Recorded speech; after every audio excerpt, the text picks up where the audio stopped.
Anda kembali menyaksikan Breaking News TV One pemirsa, dan sesaat lagi sidang peninjauan kembali sidang PK yang diajukan oleh Saka Tatal akan berlangsung di Pengadilan Negeri Cirebon, Jawa Barat, diagendakan pada pukul 10 waktu Indonesia Barat. Namun untuk situasi terkini, tim kuasa hukum dari Saka Tatal saat ini masih tengah berkumpul berdiskusi untuk mempersiapkan jalannya sidang PK. Kita akan sama-sama nantikan Saka Tatal dan tim kuasa hukum akan bergerak menuju ke Pengadilan Negeri Cirebon, Jawa Barat. Dan kembali kami akan ajak Anda untuk menyapa narasumber kami, Penasehat Ahli Kapolri Irjen Purnawirawan Arianto Sutadi. Pak Arianto, tadi kalau kita berbicara soal pengajuan PK ini ya Pak, sebagai langkah untuk mengoreksi proses peradilan ataupun putusan hakim sebelumnya, apa yang menjadi catatan dan harapan Bapak untuk proses evaluasi ke depannya? Ya, ini saya sangat mengharap ya PK ini segera diputus dan diputusnya apapun yang terjadi. Kalau PK ini kemudian diterima dan sehingga berarti menganulir semua putusan yang dulu itu, artinya menepis kebenaran daripada berkas perkara yang disampaikan oleh polisi. Maka itu bagus. Karena apa? Kemudian polisi harus mempunyai kewajiban kembali untuk melakukan penyidikan ulang. Karena kan ini masih jadi utangnya kan ada LP, ada orang yang meninggal itu. Siapa yang membunuh, kenapa dia dibunuh, kenapa matinya, dan apa yang terjadi, itu menjadi jawaban yang harus dijawab oleh sistem penegakan hukum di Indonesia ini gitu. Jadi tidak hanya terlepas selesai PK ini selesai menang atau kalah, enggak.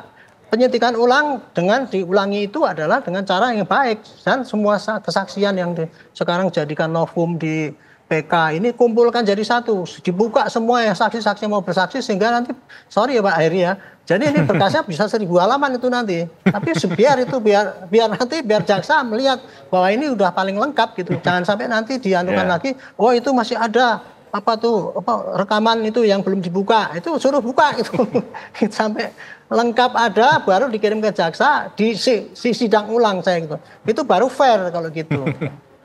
Baik. Ya itu. Jadi dan kemudian untuk polisi sendiri dari sekarang sudah mulai itu Bu. Buktinya apa?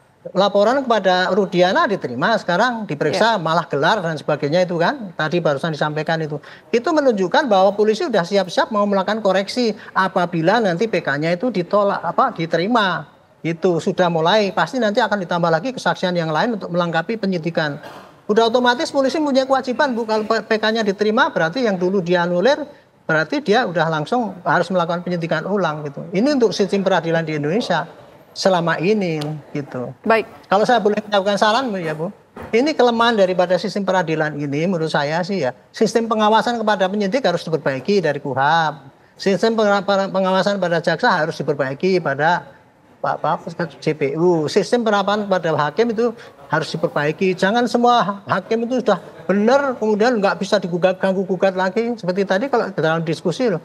Kalau kemudian hakim itu tidak jujur misalnya ya, terima suap dan sebagainya. Apakah itu juga dianggap sebagai suatu kebenaran gitu? Itu belum ada di dalam pengawasan sistem hukum di dalam KUHAP kita itu. Itu mungkin kalau untuk perbaikan kayak gitu. Baik. Jadi ini kita tidak hanya nyalah-nyalahkan, tapi kemudian harus ada solusi yang ke depan lah. Itu saran saya sih, pemikiran saya yang tidak tahu tentang hukum ini. Gitu. Baik, kami tangkap catatan Pak Arianto tadi perlunya adanya pengawasan terhadap penyidik, kemudian jaksa dan juga hakim ya yang diatur dalam KUHAP. Nah, tanggapan Mas Heri seperti apa Mas kira-kira?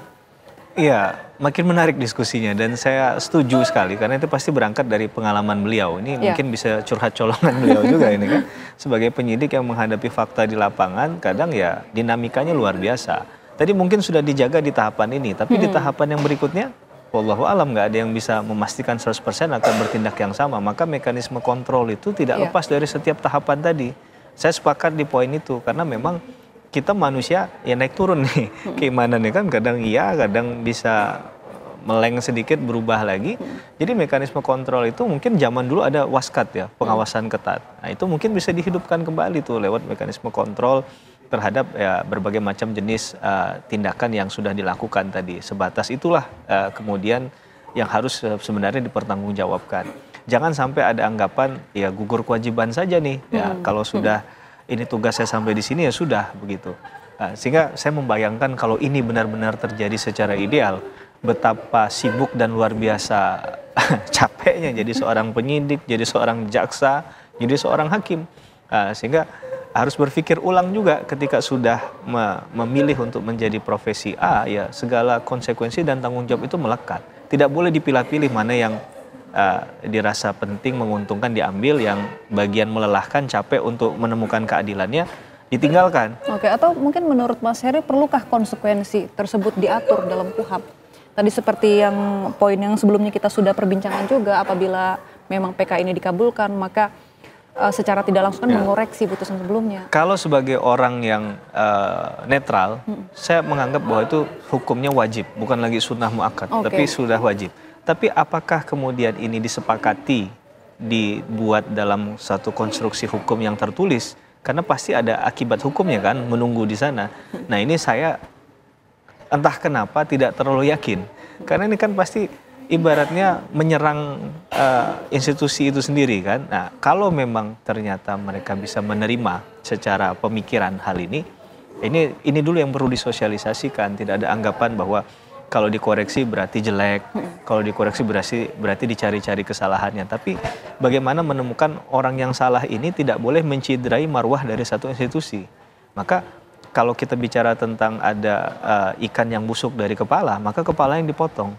Tidak boleh dibiarkan tuh, karena itu bisa menjalar kepada bagian tubuh ikan lain yang masih baik kan begitu. Baik, kalau kita menganalogikan hal itu ya. Kami tangkap poinnya Mas Heri. Tentu masih ada sejumlah poin menarik yang akan kita bahas di Breaking News TV One. Namun kami harus jeda terlebih dahulu pemirsa. Breaking News TV One masih akan kembali dengan rekan kami Ana Tealita sesaat lagi.